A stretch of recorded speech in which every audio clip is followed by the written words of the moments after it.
Hello, friends. Welcome to the DTFH. I want to thank all of my listeners and all of my watchers. Those of you who are watching this on YouTube, you have become part of what will be history. I'm essentially the Oppenheimer of video podcasting. I've split the podcasting atom. I have blazed a trail into the future. Now, if you go on YouTube, you will see that there's so many video podcasts, whereas there used to be goose eggs, zero, until I started doing it. And I am not proud of myself. I'm a humble man. I follow the lead of the Silver Angel, who comes to me when I haven't had enough sleep or have had too much speed.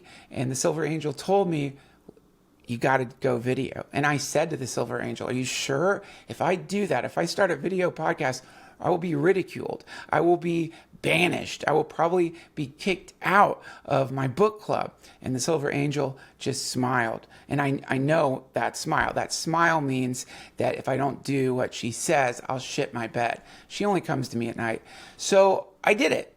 And was I ridiculed? Yes. There was an attempted crucifixion of yours truly in my very own neighborhood.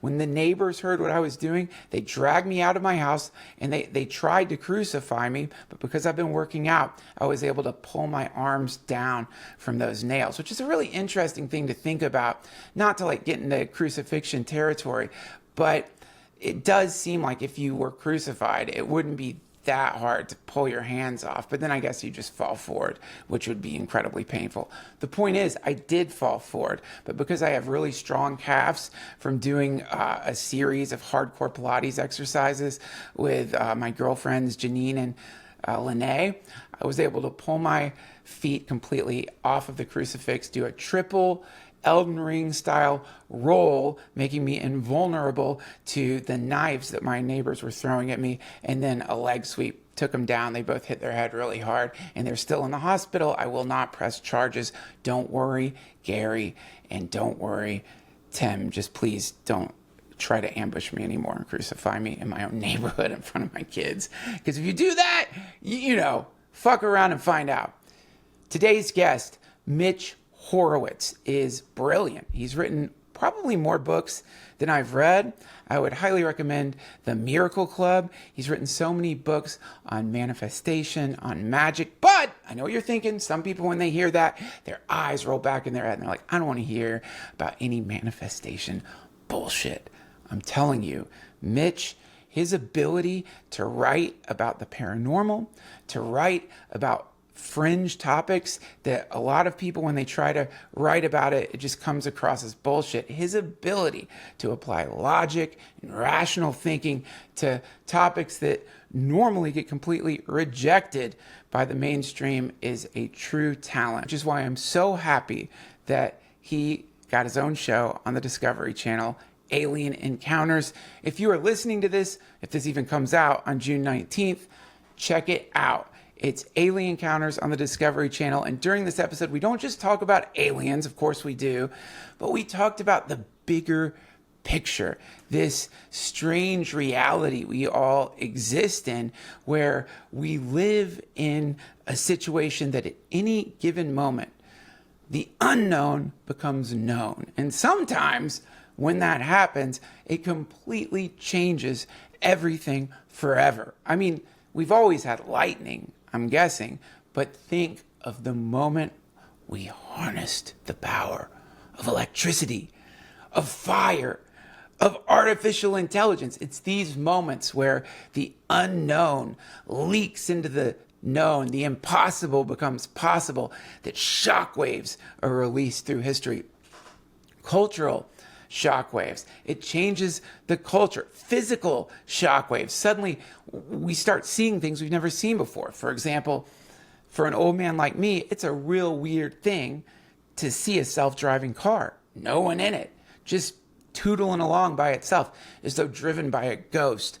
That is still shocking to me, probably in the same way that it was shocking to see cars when they first started appearing on the scene.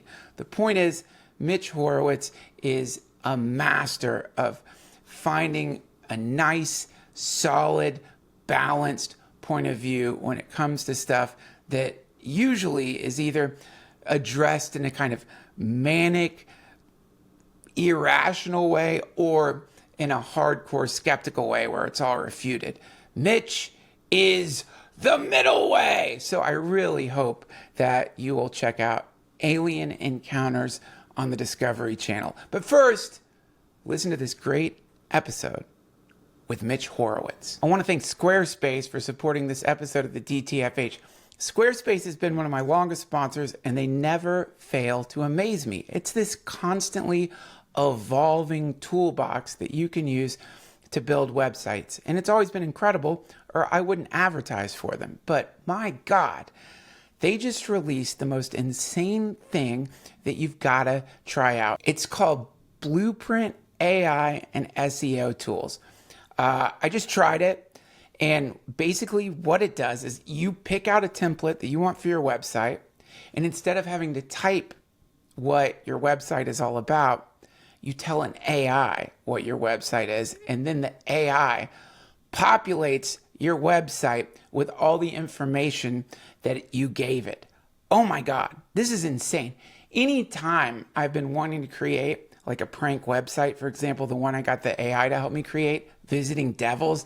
I'm sure you've seen the Visiting Angels commercials, but Visiting Devils actually sends trained sex workers to the homes of senior citizens to pleasure them because they need that too. And let's face it, if you ask me, that's kind of what Visiting Angels is sort of like going for.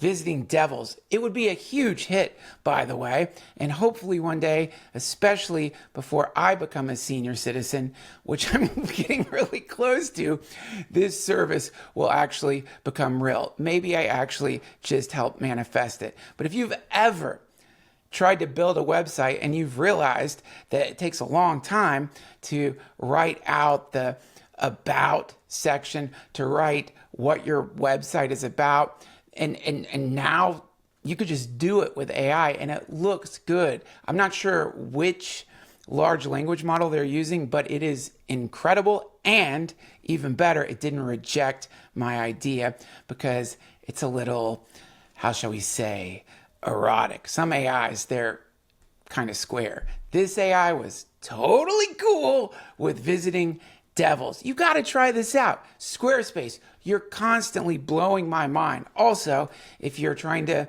create a website for your podcast, or if you're an influencer or somebody who creates content, they have members only areas, which is really nice. And if you are selling shirts or anything, then obviously they have the ability to take payments, and they'll connect all your social media accounts. It is the go-to best website if you're looking to create a home for your business or whatever it is you make online. You can try it out for free. Head to squarespace.com/Duncan, and when you're ready to launch, use offer code Duncan, and you'll get 10% off your first order of a website or a domain. Again, it's squarespace.com/Duncan. Use offer code Duncan to get 10% off your first order of a website or a domain. Thank you, Squarespace. Mitch, welcome back to the DTFH. Man, I am so thrilled that you have what I always knew you should have, a show. Thank you. Alien Encounters. Tell me all about it. It is such a thrill for me because I've wanted a show as early as I learned to talk. And the funny thing is, I've written about this in my books. I try to be very transparent in my books, not just because I'm trying to be morbidly disclosing or anything like that. But yeah. Okay, hold on. God damn it. What happened, I can't hear you. Hold on. Okay. Hold on, Mitch. Say nothing. We're going to have to start over. I just switched Wi-Fi routers. I'll be right back. No problem.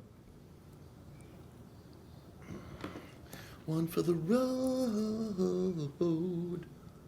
That should be much better. Okay, here we go. Let's do that. Okay. Will you just act like I just asked you that question again? I will. Thank you so much, man. I've wanted a show since I've been old enough to talk. And I've been very public about this in my books, not to be morbidly disclosing, but because as a seeker, especially when I'm writing in a practical vein, you have to deliver bluntness. You have to deliver frankness, because that's what I'm asking of the reader, to be frank with him or Right. herself. What do you really want? Right. And it's the weirdest thing, Duncan. Like, when I was on the set in Roswell and we were shooting the show, I got up every goddamn day and I felt great. And that usually doesn't happen to me. Like everybody, days are a roller coaster, days are a Sure. cycle. And Especially Garrett, when you're shooting something, especially, it's such an intense thing. absolutely. And Goethe made the observation in his journals that he found days were cyclical. Many people find that days are just this kind of revolving door of different moods, activities, experiences. Every day was a peak day. And the weird thing is, I've worked towards a show for, wow, it must be more than 15 years, more than 15 years. And like anybody who's done it, I've given to saying recently that development, screen development, is living hell capped by crushing disappointment. Yes. And everybody knows that. Everybody knows that. And I remember once I was telling Whitley Strieber, author of Communion, who's a friend, that, and Whitley's worked in Hollywood for decades. He calls it Hellywood. And I said to him, Whitley, statistically, I could prove that nothing ever gets made. It's a Right. statistical fact. I don't give a fuck what you see. And he cracked up, because everybody involved knows it. Everybody knows it. And yet at the same time, if you didn't go through all that effort, then the thing that seems serendipitous would not occur. The Right. serendipity wouldn't be there without call it the advance payment of debt. And I'm out in LA visiting my partner's brother, and I get a call from a producer, Chris Sanders, and he is working on developing with a production company and Discovery Channel this show.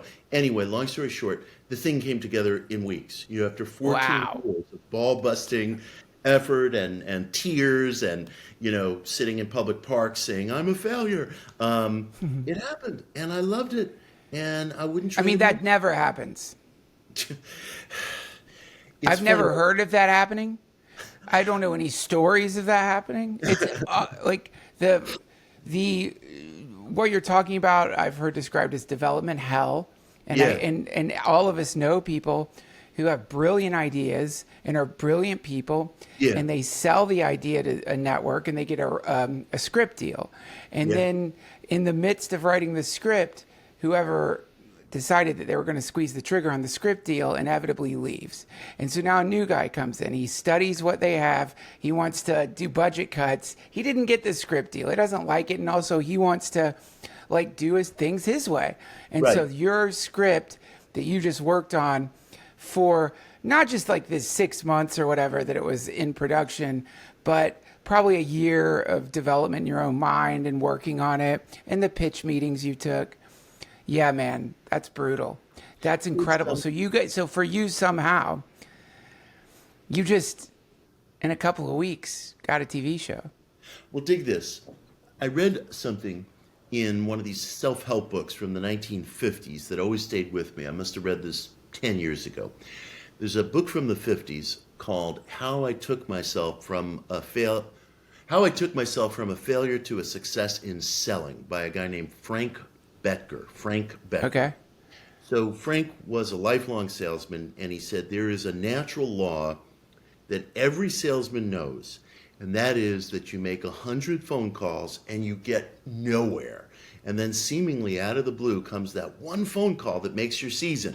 Right. But that one phone call wouldn't have come had you not made the other 100. Right. That seemed like a waste of time. And he says, every salesperson can tell you this is true, and none of us know why. And I thought, I know that that's correct in his own way, and I hate to sound like I'm glibly matching up radically different figures, but in his own way, Jack Gurdjieff made the exact same observation. He said there is something lawful about unflinching persistence, and he Yes. meant it in the most literal sense. Now, I would also argue that there are countervailing measures. There are accidents, there are wars, there Sure. are disasters, there are things that interrupt a life. But absent that, I do believe in this paradigm that Gurdjieff described, and I believe in Frank's observation. I know it's true, and I know that these serendipitous events wouldn't have occurred had I not been screaming into a pillow for 14 years, trying to make it happen. It's not a waste of time. No. It can And be when you're doing it, it's in your best days, it's not a waste of time. I mean, it feels right. Like, even though what you're doing doesn't in that moment maybe produce the results you're hoping, if you just observe the feeling state of making the thing, regardless of whatever the world is telling you, for some reason that feels right. This is what I'm supposed to be doing, and you do it. Isn't that weird? And it can make you feel crazy, though, because people around you will look at you and think, my God, you're failing. This is not going to work. Ooh. Yeah. Because they love you. They really do. It's a loving thing. They don't realize that they're potentially wrecking your future with their fear, but but you can feel nuts. And I have, I'm a big advocate of various kinds of new thought, mind metaphysics, and I feel it's really important that people be frank with themselves about their aim. Nothing perfumed and nothing that you have to share with anybody else, but be super frank. And I've had instances, I could probably pull out notebooks on this bookshelf behind me where I wrote down, I've failed. My aim has failed. I need to go get a new one. Figure out what you want to do. Become a professional chess player or whatever the fuck it may be. But this has failed. And there were such days. And I always found that when a wish is authentic, it reasserts its pull on you. It's like you have no right to relinquish it. It just keeps coming back in. Right. Like the tide, no matter what you do. And if that happens, you're lucky. You may suffer, but you're going to get somewhere. That's my position, at least. Well, I mean, so this show, I want to reiterate, the first time I met you, I thought, man, he needs to be the host of a show. Like, I would love to watch that.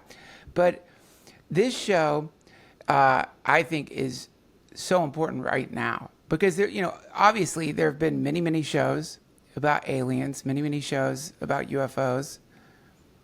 But for maybe the first time in history, now it doesn't seem like quackery in the way that it used to. Right. We have all the major news networks. We have the New York Times. We have countless respected sources saying over and over and over again that something is being observed that fits the model that we all have for UFOs. Yeah. Or at the very least, the same kind of technology we thought UFOs would use. So I have yet to watch your show, but how much did you get into the modern phenomena that was reported so much, and then it kind of seems like it's been memory hold? Well, I hope there's new stuff coming. I think we're getting better evidence. I think we might be on the threshold of material evidence. We talk about a fragment of metal on the show that is, I think, a reasonable piece of evidence to be argued over. One of the things I noticed and that I really grooved to as we were doing the show is that it occurred to me, seeking people across centuries have all been having the same conversation about encounters with unknown intelligences, unknown phenomena, and we're all just using the vocabulary that belongs to our generation. So today, somebody would say, a UFO, a UAP, an alien, a tall gray. 150 years ago, somebody might have said spirit, poltergeist, or goblin, for that matter. And everybody changes their language to get down with whatever is most ready-made and familiar at their particular cultural moment. And I was really struck listening to some of these people, how they might describe an encounter with a strange being or strange lights in the sky that would have been radically different 150 years ago, but for the fact that it's describing the same circumstances. Right. And it heightened my hunch that a lot of what we are experiencing today in UAP phenomena, especially like the best documented stuff that really stands up to parsing, that really stands up to the check boxes that you use when you look for mundane explanations. Yeah. It could be what might be called interdimensional phenomena, or different intersections of time into which we gain peaks every now and then. And maybe they gain peaks at us. And maybe they don't want to be here at all. Maybe they're as disturbed running into us as we are running into them. Everybody else, what do the aliens want, and so forth. They may want to get the fuck out of here. Right. Because I would want to, perhaps. You mean like shipwrecked? Wait, you mean like one of the theories out there is these things are actually shipwrecked? I've never heard that before. That is so wild. It's possible. You know, we have these encounters. People describe a near-death experience sometimes. And again, near-death experience, alien abduction, these may be the same conversation. A lot of experiencers feel there's a vital, in fact, inseparable innate connection between the question of after-death survival and UFO experiences. Right. Now, some people describe near-death experiences as very positive. They're happy to be where they are. Other people describe it as nightmarish as hell. Yeah. But they want to get the hell out of there. You know, they're not happy. And it may be that if we have interdimensional counterparts, maybe they're not happy either. Maybe they wish we would stay in our own fucking neighborhoods. Wow. Okay, so let me stop you there. That is something Terence McKenna talked about. He had some wonderful theory about this, but the essence of the thing is interdimensionally, or whatever substrate of reality these intelligences are in, they really didn't give a shit about us, like any more than we cared about fleas. Well, we care about fleas less than we care about fleas. Right. But we figured out how to split the atom, and that energy release was powerful enough to cross over into their dimension. And so it's like Joe and I talk about this sometimes, the horror that would sweep over the planet if monkeys figured out how to start fires. Like, oh no, what are we going to do? Yeah. Like, what do you do if they just figure it out? Flint, rocks, whatever it is. Like, their fires would rage through India. Fires would rage anywhere there's monkeys. So yeah, that was McKenna's theory, that we are maybe once you approach some technological peak where your technology begins to disrupt alternate timelines or realities or whatever, that is where the Fermi paradox kicks in. Because these things are just like, they send in the exterminator. And what's so interesting, and I miss McKenna so much on the contemporary scene, the three voices I personally miss most on our scene are McKenna, the psychiatrist John Mack, and the philosopher Jacob Needleman. To get those three together in a room talking about the UAP question, that's my dream team, you know? Yeah. I mean, there are living members of my dream team, but those are the three that have supported. That would be incredible. It sounds so far out to people when you say, hey, these flying saucers may be interdimensional, as if we're going even further out, you know, to the fringe or to the margins. But in fact, we as a human community have better developed models, just conceptions of reality, not reality itself, but better developed models for interdimensionality than we do for extraterrestriality. The big problem with the ET thesis is how to span galactic distances. It's so mind-blowing, we can barely conceive of the vastness of these distances. And there are theories, you know, we hear about cosmic wormholes. Maybe you introduce some exotic piece of matter into the locale and you're able to create a black hole and travel through it. But models like string theory, Hugh Everett's many worlds interpretation of quantum physics are really more finely developed. And I would say, without getting into too much technical data, ever since the 1950s, the extrapolations that come out of quantum mechanics from people like Erwin Schrödinger and Everett and other observers, not quite immediate to that era, demand as a logical necessity the existence of a multidimensional, multitudinous reality. It's almost a logical necessity if we're going to accept quantum data, in which basically, on a particulate level, observation localizes. What are our senses? What are our five senses other than means of measurement? We measure perspective, smell, touch, taste, and so on. We use it to navigate life. We have a sense of linear time. It could be, which we know since Einstein, in fact, is illusory and bendable. What if in using these imperfect sensory objects in our atmosphere, in our neighborhood of awareness, actually localizes certain things, maybe temporarily, maybe more than temporarily, and we are experiencing as an empirical constant the many worlds phenomena, of which we are only capable of perceiving one, or it would drive us mad. We just don't have the psychical firepower to do it. And I started to wonder about this over the past several years as I was going deep down the rabbit hole into parapsychology and ESP research. Everyone who takes ESP research seriously, and people ought to, complain that we need a theory. There's not a theory. Maybe the many worlds theory is our theory of ESP, is our theory of UAP phenomena, is our theory of UFOs. Maybe that's what's going on. We get these links, but the evidence just keeps getting better, and it's replicable, and it's confirmed, and it's parsed, and it won't go away.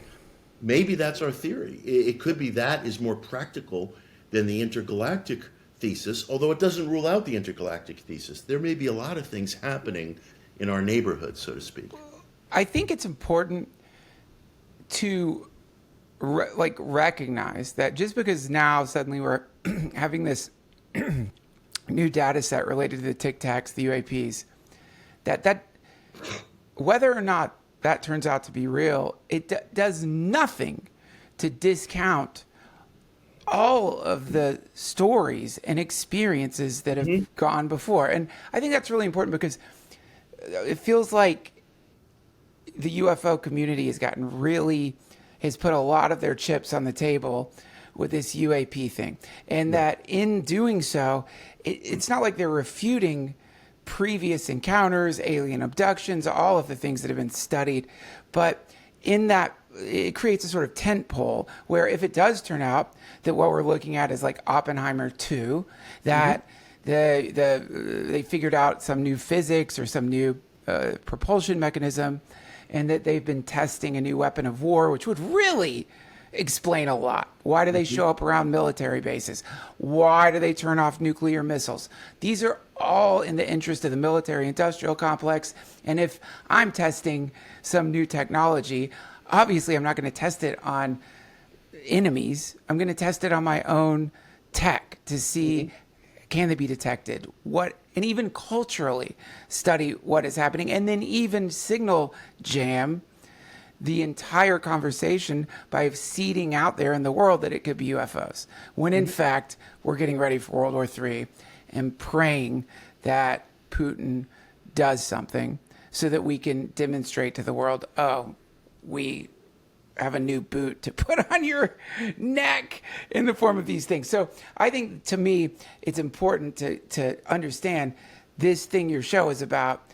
And I started off talking about it because I love that the conversation has entered Gen Pop. I love that, Sean Hannity is talking about UFOs. Like, this is an acid head's paradise. But also, I think we've got to remember that these encounters have been happening for all of recorded history, and that whatever these UAPs are, it isn't necessarily, when we find out, oh, it was nothing, it was whatever, doesn't mean anything. There's so many events and examples that have happened. Now, tell me about this piece of metal that you're talking about. What metal? What is it? Okay, dig this.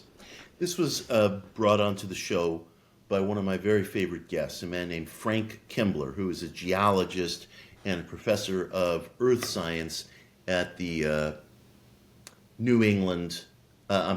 the New Mexico Military Institute, an Army college. And Frank combed over the alleged Roswell crash site, and those posited events would have taken place 75 years ago plus. Frank maintained that there are particulate fragments occupying a debris field at the crash site, and he painstakingly combed through the debris field and found a few fragments of aluminum that demonstrate. I want to thank Bluechew, not just for supporting the DTFH and by proxy, my family, but by helping me create life with your incredible, incredible Bluechew tablets. I am not ashamed. I use and have used a variety of chemicals to help my actual performance on stage. Why not use the power of science to help my performance in the sack? It works. Why does it work? It has the same ingredients as Viagra, Cialis, Levitra. You can pick. And if you don't know the difference between those three things, then the good news is when you sign up, you get to consult someone who will make sure that it's the right stuff for you and also clear up any ideas you might have about the difference between these three of science's great offerings to humanity. Bluechew is incredible. You don't have to wait in line at the pharmacy. We've all been there, maybe not all of us, but you know what it's like. You're in line at the pharmacy and then somebody cuts in front of you, but you're afraid to fight because you have soft hands and you're not sure what to do. The next thing you know, that person turns around and looks at you and says, dude, is there a problem? I just cut in front of you. What are you going to do about it? And then you leg sweep them because that's the only move you know. They fall, hit their head. They have to go to the hospital. Now you're in a 9-month lawsuit. This will not happen with Bluechew tablets because they come right to your door in a discreet package. If you have meddling neighbors who like to skitter up onto your porch and open your packages so that they can rub them against their body, this will not happen because they're discreet packages. And most neighbors who do that sort of thing, they're looking for specific packages like stuff from Amazon. This one they'll look at and be like, I'm not rubbing that on my body. I don't know what it is. So you must try this. You must try it. It just works. That's the point. It's not 7-Eleven swill. I don't know if you've ever taken like the weird boner pills at 7-Eleven that will give you like a 9-day headache and your hands fall asleep. It's not that. This was not made from runoff from some kind of industrial accident in Asia. This is the real stuff, friends, and I would not promote it if I hadn't tried it many, many, many times. We've got a special deal for our listeners or viewers. Try Bluechew free. When you use our promo code Duncan at checkout, you just pay $5 shipping. That's bluechew.com. Promo code Duncan to receive your first month free. Visit bluechew.com for more details and important safety information. And we thank Bluechew for supporting the DTFH. Marks of manufacturing that demonstrate marks of having been blown apart in an explosion, some kind of combustion explosion, but subject to chemical analysis, which we did as part of the show, contracting with outside experts and labs. Cool. These bits of aluminum are pure aluminum. They're not compound aluminum. Aluminum as a metal is too unstable to be used in aeronautics or manufacturing as we understand it. We do not use pure aluminum. We use compound aluminum to add stability to it. Wow. So Frank contends, look, if I found this at an alleged crash site, if it shows signs of manufacturing and a combustion explosion, and if according to current chemical analysis, it's not usable for manufacturing, what the hell is it? And I consider it a legitimate piece of evidence worth debating, considering, and arguing over. That was located at the alleged Roswell crash site by a trained geologist and earth scientist. I am excited by it because people say, where's the physical evidence? Where's the ray gun? Where's the helmet? You know, Michael, what's his name? The media astronomer, DeGraff Tyson. You know, he jokes, abductees should bring back an ashtray. Ha, ha, ha. Gets me every time. We do have physical evidence that can be debated. And Frank brought forth a piece of that physical evidence. There is other such evidence, none of it conclusive, but worthy stuff that's empirical that you can hold in your hand. I held it in my hand. And let me tell you, when I held it in my hand, I felt chills. I felt excited as hell. Yeah, And man. What about did you test it for any radiation? Did you test it for any or age testing or anything? It doesn't matter, I guess, with pure aluminum.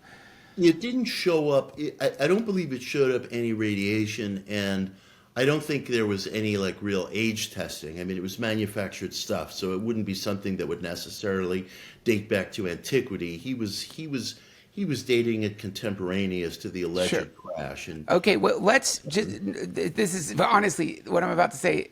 If I heard this on a show, I would immediately turn it off. Let's talk about aluminum.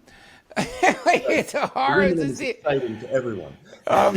But it is like people. I didn't know this, but I don't. I wish I could remember the book I was reading, but it was using the example of how once we figure out how to synthesize something, its value quite often drops exponentially because aluminum. Napoleon used to serve as guests on aluminum plates, his most revered guests. It was more valuable than gold. It was that hard to find pure aluminum. Now we wrap our hamburgers in it. No one gives a shit about it. But so to find in Roswell actual aluminum, non-manufactured aluminum, is fucking nuts. I think. I don't know if aluminum naturally occurs in Roswell, but I doubt it because there'd be aluminum mines out there. Right. So that is crazy that he found that. And so just so everyone out there knows, like the aluminum that you have is not the aluminum they found. I don't even know were there aluminum mines back then? Where does it even come from? Well, it can be mined from the earth, but it has to be compounded with other metals in order to be stable. Otherwise, even your average, aluminum foil, we just don't use pure aluminum for manufacturing. But this showed the marks of manufacturing. And let me ask you this, Mitch. You're not. I mean, maybe you are allowed to say this, but sometimes when I know that this sounds nuts. I'm allowed to be nuts. Sometimes people will come to a show and give me a gift. And I will not take it home because I get a weird vibe off of it. I'm like, man, I don't know what this is. And quite often those gifts do have like sigils on them. And because of my sigil illiteracy, I'm like, look, I don't have time to pull out the lesser key of Solomon and find out what the fuck this sigil represents. But even if I did know, I don't think I want to take it home. I got kids. Did you get a vibe from that piece of metal or any sense of like something mystical and even if it was just your own subjective projection, did you get any weird vibe? Well, I wouldn't say that I got a vibe. I don't know. How do you separate emotion, mental, physical? I guess it all becomes one. I haven't felt that excited and that thrilled with touching a tactile, non-living object since I was visiting ruins in ancient Egypt. Wow. Sitting the Kabbalah. So cool, man. I had a chance to lay hands on a incredibly well-preserved bas relief of a bull in the a chamber deep below the Valley of Kings. So it was preserved beautifully in full color. And as I've written, I felt, I can only call it the sensation of electricity going through me. When I held this in my hand, I felt that same momentous sense that somebody might feel upon laying eyes on the Statue of Liberty for the first time, making that journey across the Atlantic. I was thrilled. And I think Frank is a good guy. He's an enthusiastic guy like me, but he's an intellectually serious guy. He's trained, he's careful. And I think he has brought us a piece of evidence that really warrants scrutiny. There was another person who presented physical evidence on the show, and I'm excited about this because the public wants physical stuff. Yeah. A mom, a math instructor, and an athlete from Utah named Jessica Blunt. And several years ago, Jessica had the experience of UFO, what she identifies as UFO flybys, and she later experienced seizures, bodily lacerations, and the appearance of apparent radiation burns on her body. She sent us medical records that we verified. Wow. I was thrilled by this because shortly before meeting her, I read a recently declassified 2010 report from the Defense Intelligence Agency, and I'm amazed this hasn't gotten more mainstream media coverage because it is a valid and verifiable report, that likewise reported radiation burns appearing on the bodies of Air Force and naval personnel who reported flyovers by crafts of unknown technology. I'm paraphrasing very closely. That report has been written about in USA Today here in America and in the Daily Mail in Britain, but nowhere else, at least not much, in the mainstream media. Right. And that to me was as exciting as what Leslie Kean, Ralph Blumenthal, and Helene Cooper did on the cover of the New York Times in 2017. And it was 10 years earlier, although it wasn't declassified. So it's a different kind of effort, a different kind of communication, but there it is. And it's the same thing that Jessica supplied. So when Dyson says, ha ha, where's your ashtray? Well, here's my fucking ashtray. Tyson, not Dyson. Let me tell you, okay, I've come around with Neil deGrasse Tyson because I, like all people like me, went through the phase of really disliking him and being annoyed by him. And I realized, I realized what purpose he serves in our culture. He serves the same purpose my wife serves in my marriage, which is I will go off the fucking rails, Mitch. Like, I will go down the wrong rabbit hole. And during the pandemic, I seriously thought a meteor might hit the earth. And it was insane, like completely illogical. And then my wife, in the best way possible, she's like, Duncan, a lot of things might happen, but it's not going to be a meteor. Like, you don't have to worry. And it felt so good.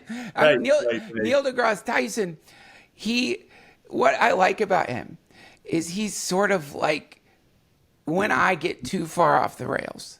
I just have to listen to his like articulation of something. And even though I still view it as some kind of like elitist, fascist mind control that has the potential of dissuading people from exploring science, and I don't think that's his intent, but somewhere in there, something trickles through that makes you feel like unless you've got funding to go to school for decades, you aren't going to even be in the class of people who can tell what is real from what is false. I don't think that's his intent. He feels benevolent, but definitely he has that old school scientific, what's it, Kant? Is it fucking Kant? Is that the roots of this shit? Which is like, we're going to completely invalidate anything that you're saying. And I get, it's like, he's a power lifter. These four poor motherfuckers, they can't do what we're doing. He can't ask a friend, did the metal feel magical to you? He you know what I mean? He'll be fucking made fun of forever. So let me ask you this. I want to ask you a question apropos of your meteor fears that your wife dispelled. It seems to me that when crazy shit goes down, it's always unexpected. The Titanic, right? 9/11, yeah. The events that triggered the latest war in the Middle East. It's always like unexpected, like holy fuck, who the fuck saw that coming? Right. And I part of the argument that I have with some of the conspiracy people, and I'm trying to be more constructive, towards them, because I think I've been belligerent in the past. And I told my youngest son, I said, listen, dude, I'm going to try to be more constructive. I love you, Mitch. I said, I've been too belligerent. And he said, yeah, that's because you're stupid. And I said, well, when a man tries to improve himself, I don't know that calling him stupid is quite the motivational encouragement that we're looking for. But we're going to try here. Yeah. But here's the thing. Some of the conspiracy folk point out to me, like, 9/11 couldn't have happened this way. The moon landing couldn't have happened this way.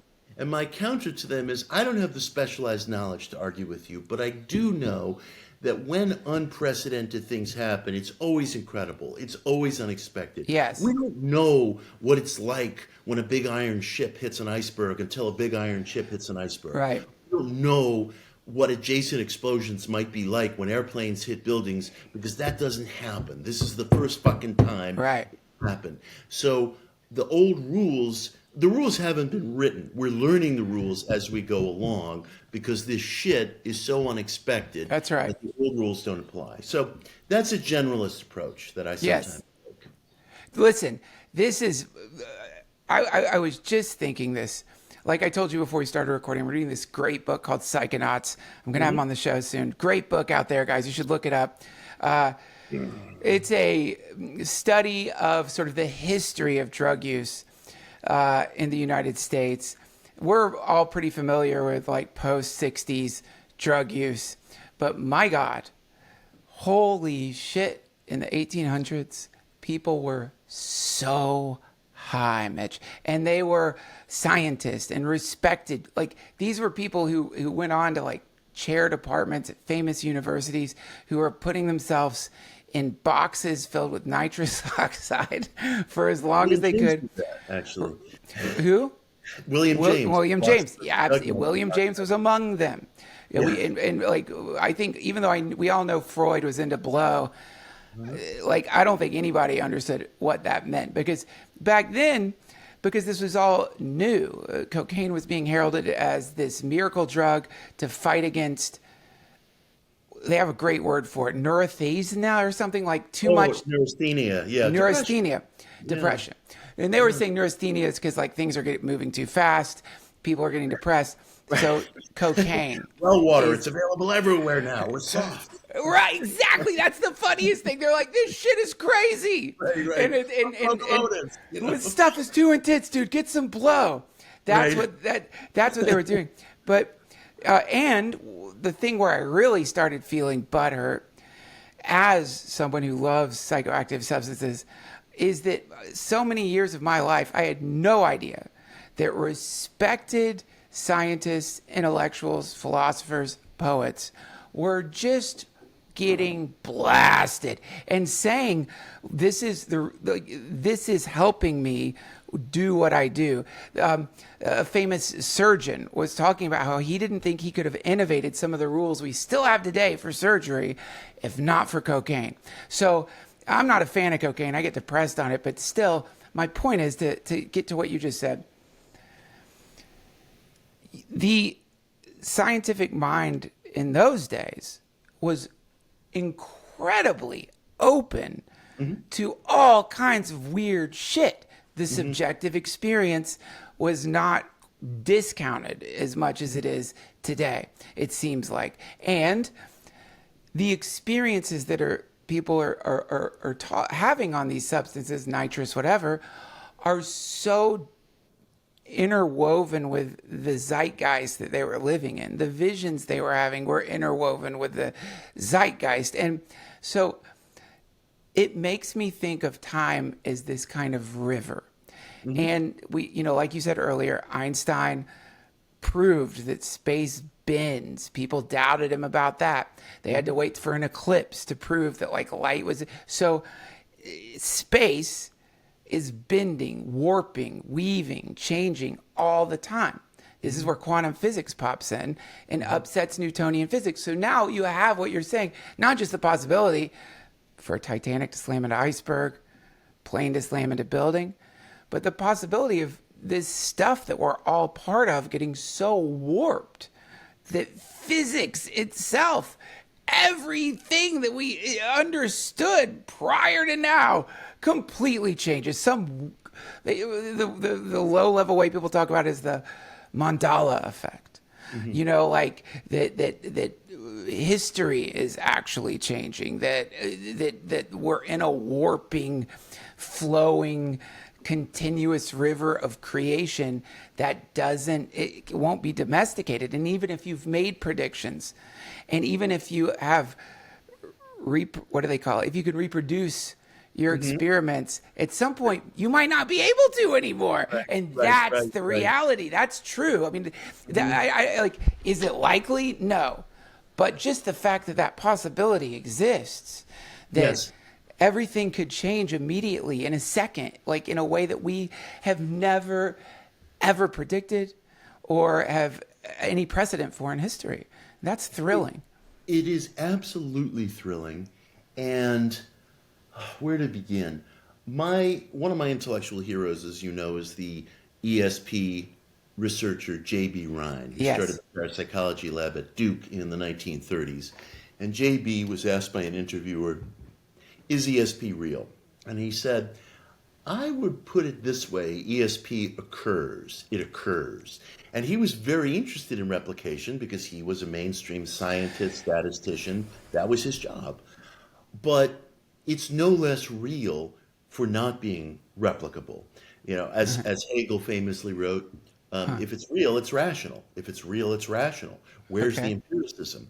And we have so much empiricism that we almost don't know what to do with it, so we deny it. Like you were talking about Einstein and the proving of Einstein's theories.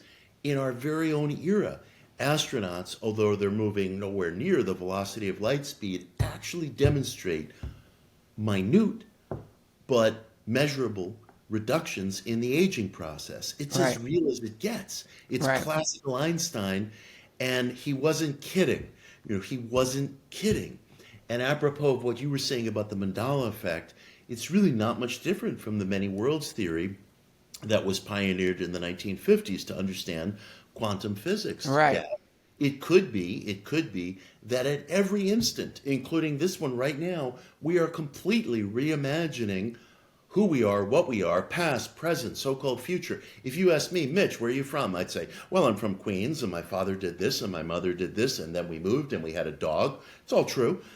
But it may be something that's true at this particular instant, and is no less real for not being so in the next instant. We're reimagining things constantly, but we perceive in singularity because we can't deal with life otherwise. We five sensory beings are built to think in a linear, orderly way. Death is real. I'm only going to say these words once. I know exactly what my past was. And it seems as real to us as, in fact, time does. But for the fact that we know time bends. Linearity is not absolute. This is, I love this topic so much.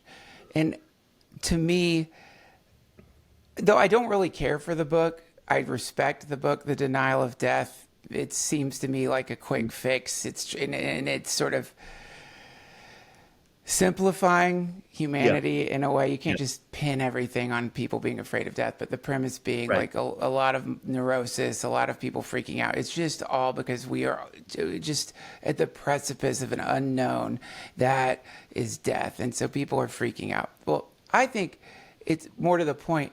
It's the denial of impermanence. This is what you're talking about. It's the denial of the fact that no matter what, the sum total of all human wisdom, intelligence, discovery exists in a biocomputer that is incredibly fallible, and that because of this, we all are agreeing on some reality, and that's the game that we all play. This is the year, this is our history, this is good, this is bad, and we all kind of agree on that. That's default reality. But this is all a shared agreement that is being stored on hard drives that are not just fallible, but susceptible to infiltration. And that is something that's really scary when you consider the possibility that this is a biocomputer, very complex, beautiful, incredible thing, nothing quite like it. But we already know it can be hacked. Watch late night TV, watch any commercial. You're getting hacked by makeup companies, fast food companies. All of them have psychologists that know exactly how to like plant shit into your mind that's going to make you want an Oreo in a couple of weeks. That form of manipulation is relatively brand new. But whoa, man, with neural lace, with the real reality that we're all going to be connected to machines, suddenly a whole new potential emerges, which is to your point, which is that theoretically, human memory itself could just be transferred. Whole new life, whole new idea of history. We know China is working on these weapons, man. Hardcore mind control weapons. Just imagine that. The X, fill it in with however this would happen. You're a soldier, you're fighting, and suddenly you realize, wait, why am I fighting my comrades? I'm part of the CCP. You know what I mean? Because they've just replaced your entire memory banks with, like, you've lived in China your whole life. I mean, whoa, what a powerful weapon. So I'm sorry, I'm rambling a little too much, but No, not at all. the point is that reality is not as stable as most people seem to want it to be. I mean, as McKenna said, if half the planet at any given moment is in like a deep hallucinatory episode called sleep. I mean, that is so trippy. Whenever the fucking planet turns away from the sun, we fucking like start yawning and like collapse and have insane hallucinations that feel real. And so just that alone should, I think, make you feel a little suspicious of whatever you're experiencing as waking life. Maybe that isn't quite as real as we think either. Absolutely. And I mentioned Gurdjieff earlier. Gurdjieff's main contention is that humanity is asleep. And he meant it in the most literal sense, not as a metaphor, not as some sort of a pretty way of describing our unawareness, but he said, well, sure, you're doing stuff when you sleep. You know, you eat, you might even get up and go to the bathroom and still be in a sleepwalking state. Right. But we are so hypnotized and so without understanding of our own nature that we are, in fact, asleep. Jacob Needleman told me this story. He wrote about it in one of his books, a book called The Indestructible Question. During the Second World War, there was an Austrian military doctor who was experimenting on foot soldiers with hypnosis. And one foot soldier, young man, early 20s, probably like a corporal or something, was subject to hypnosis. And the hypnotist said to him, I'm going to bring you out of hypnosis, and in about 15 minutes, I'm going to clap my hands. And when I clap my hands, after you've come to your normal state, you're going to raise your left leg. So he did it, brought the guy to his normal state, clapped his hands, and the guy raised his left leg. And the hypnotist said to him, why did you just now raise your left leg? And the guy said, well, I had an itch, or I thought there was something under my foot, blah, blah, blah, blah. He rationalized his automatized behavior, and that's us. That's it. We feel anxiety and we project backwards. Why do I feel anxiety? Well, it's because my mother didn't, buy me that, Gumby, doll I wanted. Why did I just, explode at somebody? Why am I eating when I'm not hungry? Well, it's because blah, blah, blah, blah, blah. Because we are automatized beings with no more selectivity in our lives than a pull-string doll who repeats, say, 20 different phrases. That's the horror of our lives.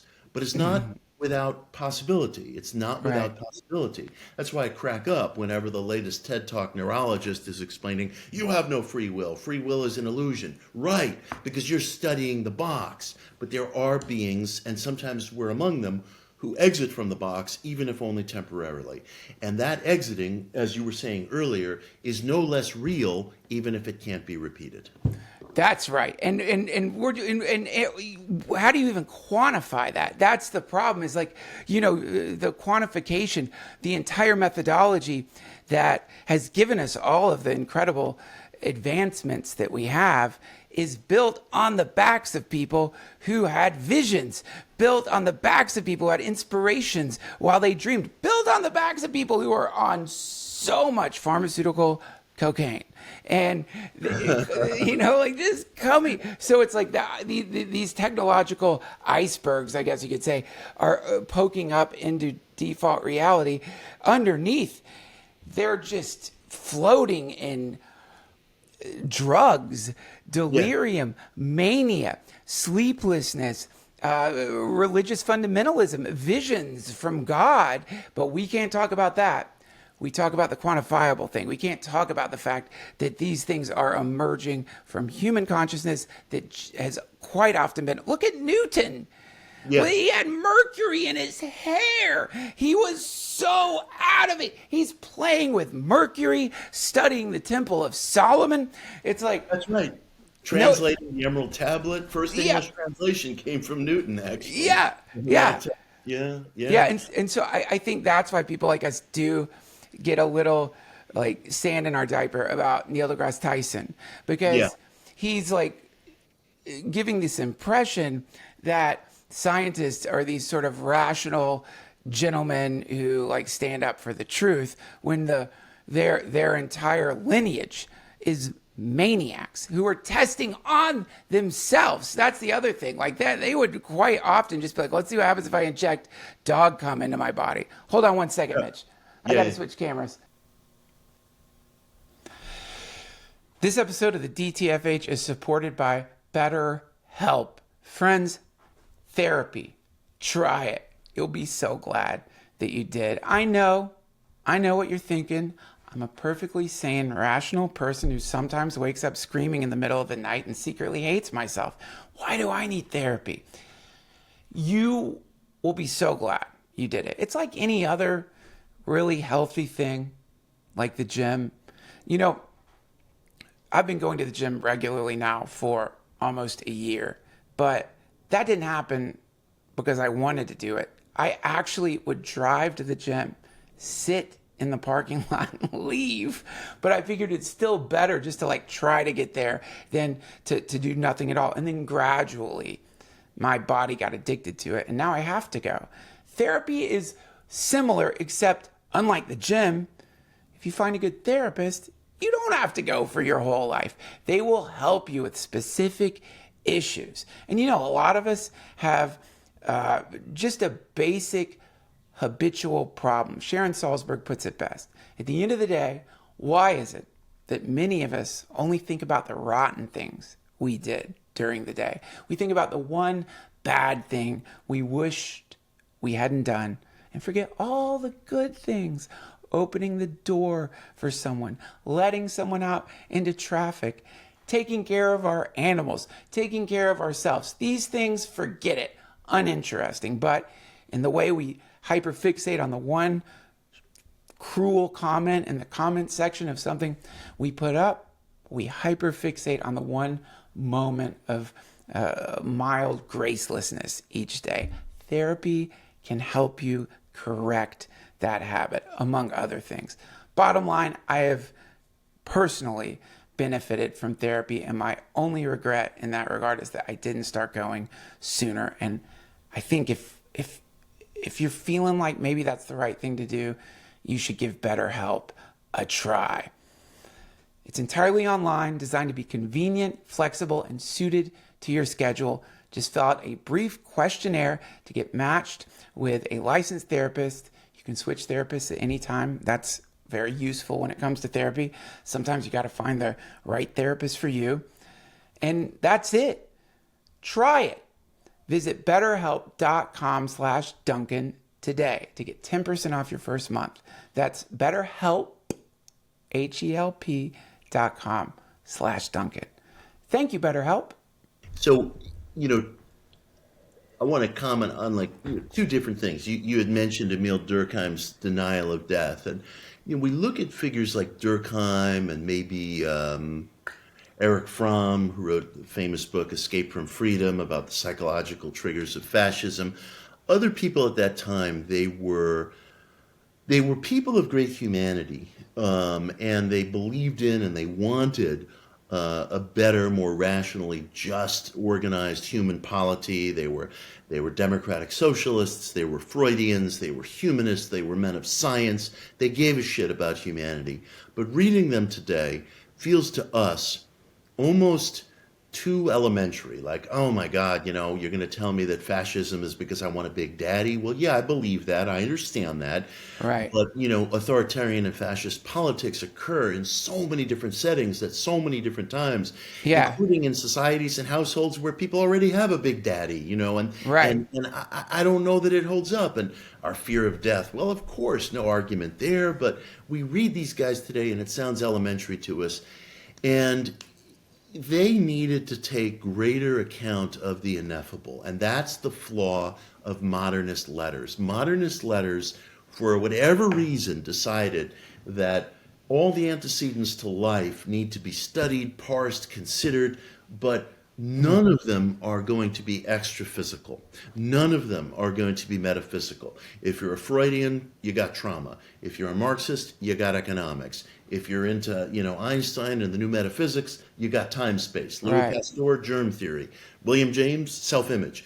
All these rational antecedents, and they're all good and worthwhile in terms of understanding our world. But these guys, almost by cultural dint, excluded the metaphysical, which is why their books today, some of them at least, I'll exclude Wilhelm Reich, why those books today that came out very loosely out of the Frankfurt School seem to us like tepid old tea that we don't want to drink anymore, because they don't take enough into Right. account. And I think my issue with Neil deGrasse Tyson is that it may be just personality. I don't like his smirk. We have different styles. But Yeah. I remember when Jacob Needleman was alive, and I guess I'm just thinking about him a lot today. This is a guy who dedicated his life to studying esoterica, symbolism, the inner meaning of religions. And I said to Jerry one day, what is the meaning of the numbers of loaves and fishes in the Gospels? And he said, I don't know. And I'd like to hear, Neil deGrasse Tyson say that one day publicly. I don't know. That's what I'm saying. They're not allowed. Well, I mean, it's also, it's he's an entertainer. Like, that's the other thing. Like, there's like so many scientists no one will ever know who don't watch. Who knows what the fuck they do?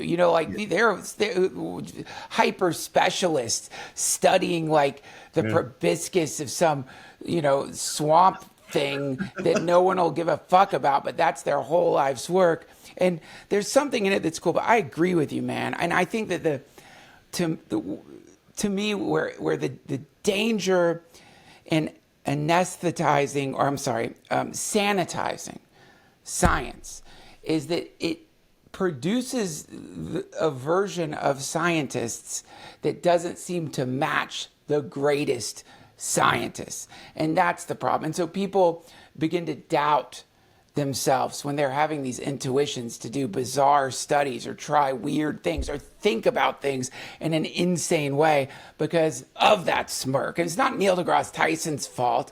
He's trying to get everyone to calm down. He's the dude in the car trying to get us to the concert, and we got too high. And he's like, guys, I know how to get there. And I think he's benevolent. But if you're watching that and you are some promising young philosopher scientist, and you think because you've like eaten hash and saw some vision of a new way of doing something, that almost invalidates it. You're not going to even try because you are a blasphemer. This isn't how science is done. Science is done in this clean, beautiful way. But they were all maniacs, crazier than maybe even comedians. Like, do you know how insane you have to be to inject yourself with animal jizz? Like, that's a crazy, crazy thing. And did it work? No, it didn't. And now we know, don't inject yourself. Now we know. But you have to be crazy enough to be like, you know what, it's worth a shot. Honey, get the dog. I want to see if this is going to give me more energy.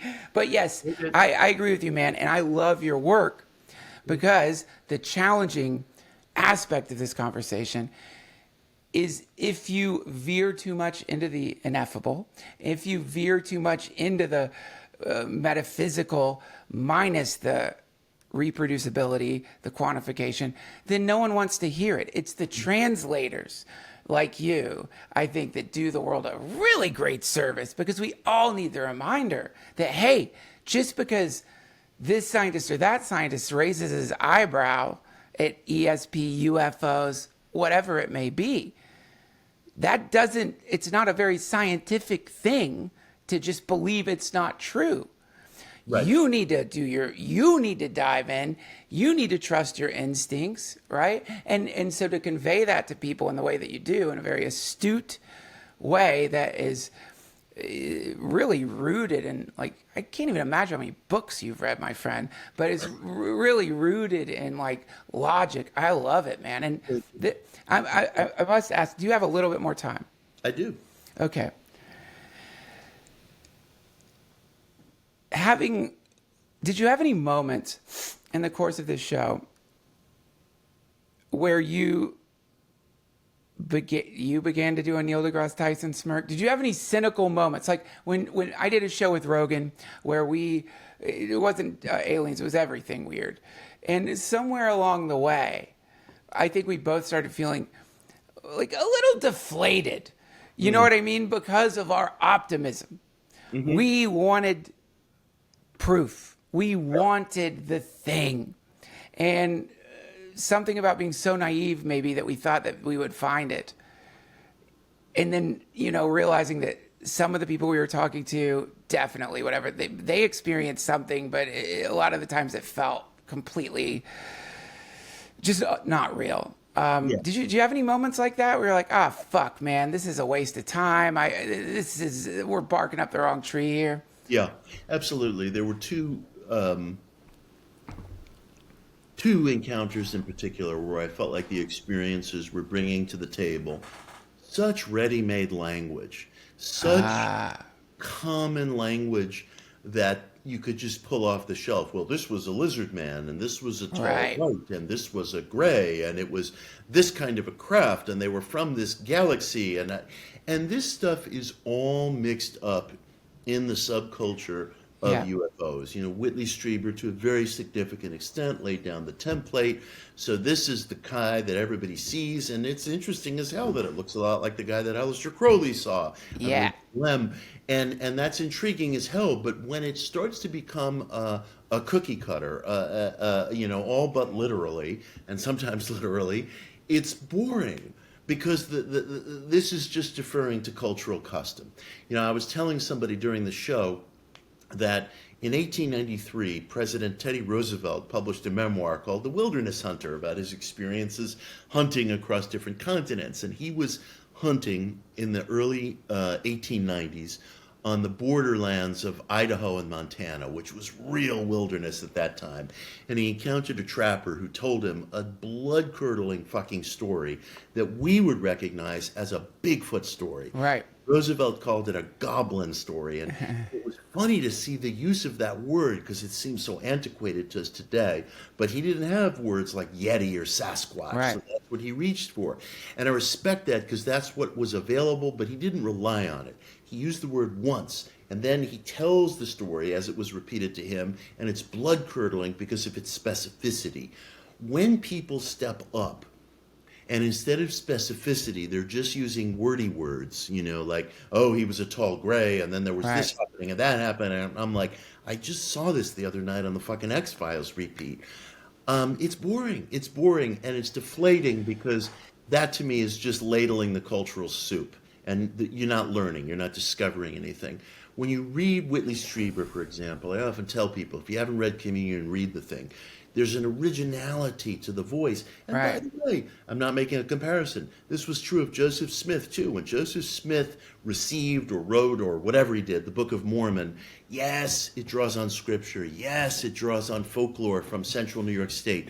But there was this originality to it that made people say, holy shit. Yeah. More of that. So I get deflated when there's too much absence from that. Then the well water gets brackish and dirty, and it doesn't taste right when it's just cultural forms. Yeah. And that is a strange position to find yourself in if you're talking to people like that, because you don't want to humiliate them, and you don't, like, they're coming on the show, you don't want to, like, attack them. And so some part of you is just thinking, like, shit, this is like, you just wanted to get on a cool show. You wanted to talk about aliens, and you got in somehow, and you've been doing that as a practice. Like, they worm their way in, and they completely, like you say, they make the water brackish, and they're worse than, I don't know, what's the word, like the conspiracy people. They're worse than like people who are intentionally trying to warp the truth to divert. They're just warping the truth. It's cynicism. They want to be an influencer. It's very hard for me to tell whether they believe what they're saying or not, but they give me the feeling of being lied to, and I just go to sleep. It's like, this is so uninteresting when there's so much interesting shit going on out in our world. You got to tell me about like a little green man with a laser gun. It's like, we've been there.